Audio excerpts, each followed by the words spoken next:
சரி, உங்களுக்காக கடல் கடந்திருந்து கொண்டு இவ்வளவு கிஃப்டையும் உங்களுக்காக அனுப்பி இருக்கிறாங்க ஸ்ரீலங்கால இருந்து கொண்டு. உங்களோட வைஃபுக்கு ஒரே வரியில ஒரு வார்த்தை சொல்லணும்னு சொன்னா என்ன சொல்லுவீங்க?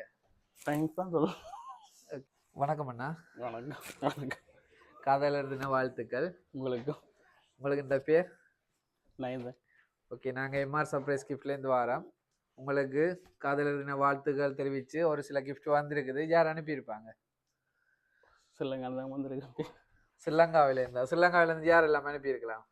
வைஃப் தான். வைஃபா? வெட்டிங் ஆகிட்டா? ஆனால் இந்த கிஃப்ட் அனுப்பி நாங்கள் உங்களை லவ் பண்ணுன்னு சொல்லி அனுப்பியிருக்கிறாங்க. நீங்கள் வெட்டிங் ஆகிட்டுன்னு சொல்கிறீங்களே. சரி, அங்காவா மட்டும் தானே. இப்போ வெட்டிங் ஆகி எவ்வளோ காலம்? இப்போ 7 மாதம். 7 மாதமா? ஆனால் அவங்க சொல்லியிருக்காங்க உங்களை லவ் பண்ணி கொண்டிருக்கான்ட்டு, திருமணம் ஆக இல்லை, உங்களை வெட்டிங் பண்ணணும்னு சொல்லி எதிர்பார்த்து தான் அனுப்பியிருக்காங்களே. எங்களுக்கே குழப்பமா இருக்குது என்ன நடக்க போகுதுன்னு சொல்லி. சரி, ஃபர்ஸ்ட்டுக்கு உங்களுக்கு வந்திருக்க கிஃப்டை பார்ப்போமே. காதலத்தின வாழ்த்துக்கள் சொல்லி உங்களுக்கு கிஃப்ட் பாக்ஸ் ஒன்று வந்திருக்குது. பிடிச்சிருக்கா?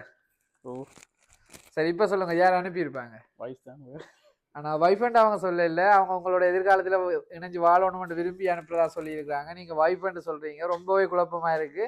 என்ன நடக்க போகுதுன்னு தெரியல. அவதான். வைஃப்ன்ற பேர்? சோபி. சோபி இல்லையே, வேற ஒரு பேர்லேருந்து வந்திருக்கு. நோ, அவதான். ரொம்ப யோசிக்கிறீங்க, ரொம்ப குழம்புறமா கிடக்க, என்ன சொல்றேன்னு தெரியா நினைக்கிறீங்க. சரி, அடுத்த கிஃப்டையும் பார்ப்போம்.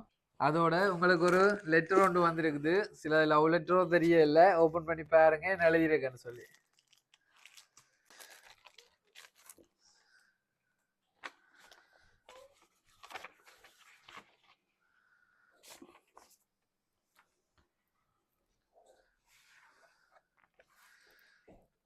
சரி, என்ன எழுதி இருக்கு வாய்ஸ் பாருங்க. சரி தாங்க, நானே உங்களுக்காக வாய்ஸ் காட்டுறேன். என் வாழ்க்கையின் அழகான பரிசு நீங்க தான் baby. Love you today tomorrow forever. Happy Valentine day பான்னு சொல்லி உங்களுக்கு லவ் லெட்டர் மாதிரி ஒரு கார்டு கூட வந்திருக்கு. என்ன இப்போ சொல்லுங்க, யார் அனுப்பியிருப்பாங்க? சிலது உங்களோட லைஃப்ல இந்த விடுபட்டு போன எக்ஸ் லவர் அப்படி யாரும் இருக்குமா? அதுக்குள்ளேயே அப்படி இல்லாம. சரி, உங்களுக்கு ஸ்பெஷலாக கேக் கொண்டு கூட வந்திருக்குது. அதையும் பார்த்துட்டு யார் அனுப்பியிருப்பாங்கன்னு சொல்லி பார்ப்போம். உங்களுக்கு ஸ்பெஷலாக கேக் கூட வந்திருக்குது. நிறைய இதயங்களை தாங்கி வந்திருக்குது. பிடிச்சிருக்கா கேக்? ஓ சரி, யார் அனுப்பியிருப்பாங்க? வைஃப் தானே? அதில் இனிஷியல் இருக்கிறத வச்சுக்கொண்டு வைஃபை சொல்லக்கூடாது. சிலது எஸ்என்ற பேரில் இருக்க வேறு இன்னொரு ஆண்டு கூட வந்திருக்கலாம் இல்லையா?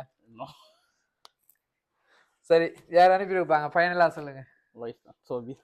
சரி, வெட்டிங் ஆகி எவ்வளோ காலம்? 5 மாதம். சரி, உங்களுடைய திருமணம் பேச்சு திருமணமா காதல் திருமணமா? பேச்சு திருமணமா? எப்படி போயிட்டு இருக்கு லைஃப் எல்லாம்? நல்லா போகுது. நல்லா போகுது, இது வரைக்கும் நல்லா போகுது. அப்படியா? இந்த சர்ப்ரைஸோட ஒரு குழப்பம் பெற போகுது. ஒன்றுமே இல்லை. சரி, ரொம்பவே குழம்பாயிங்க, ரொம்ப டென்ஷன் ஆரமா இருக்குது. இந்த கிஃப்டை உங்களுக்காக உங்களுடைய மனைவி ஸ்ரீலங்காவிலேருந்து சோபி அனுப்பி இருக்கிறாங்க. திருமணமாகி 7 மாசங்களாகதான். திருமணமாகிய காலப்பகுதியில் வார முதலாவது காதலர் தினத்தை கொண்டாடுறதுக்காக உங்களுக்கு அனுப்பியிருக்கிறாங்க கிஃப்டை. எதிர்பார்த்தீங்களா இப்படி ஒரு சர்ப்ரைஸ் வரும்னு சொல்லி?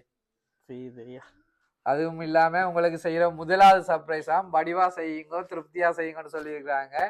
ஸோ அவங்களுக்கு என்ன சொல்ல போறீங்க? நன்றி மட்டும்தானே? சரி, இன்றைக்கு நீங்கள் இருக்கிற மகிழ்ச்சியோட காலந்தோறும் வாழணும்னு சொல்லி நாங்களும் வாழ்த்துறோம். அதோட இன்றைய காதலர் தின வாழ்த்துக்களை உங்களுடைய மனைவி சோபி சார்பாகவும் எம்ஆர் சர்ப்ரைஸ் சார்பாகவும் தெரிவித்துக் கொள்கிறோம். நன்றி.